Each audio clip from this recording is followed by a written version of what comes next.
What was the Pullman Strike of 1890 for in Chicago? Imagine a city where workers take a stand against unfair treatment, and it sparks a nationwide movement. That's what happened during the Pullman Strike of 1890 for in Chicago. It all started in May when about 4,000 workers at the Pullman Company, which built railroad sleeping cars, decided to walk off the job. They were upset because their wages had been cut, but the rent and prices in the company-owned town of Pullman, just outside Chicago, stayed high. This town was designed by George Pullman to be a perfect community for his workers, but it became a place where workers struggled to make ends meet. The strike grew quickly when the American Railway Union, led by Eugene V. Debs, supported the workers.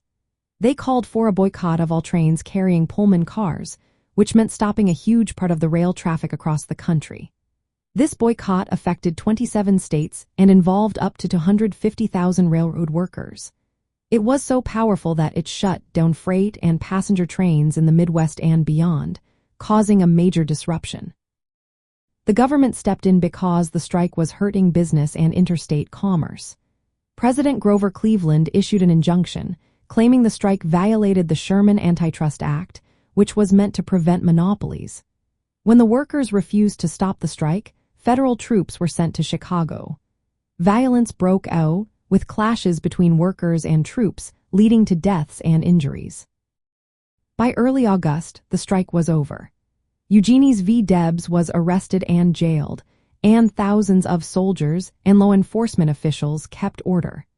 The strike showed how tense the relationship was between workers and business owners, especially in company towns like Pullman. It also revealed how the federal government often sided with business interests during labor disputes. The aftermath of the strike led to changes. It made people more aware of workers' rights and poor working conditions.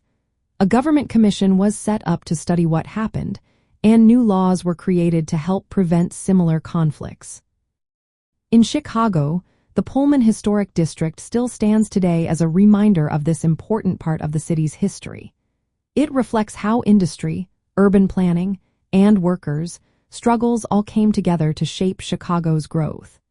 The strike story is a key chapter in understanding the city's role in the development of labor rights and industrial progress in America.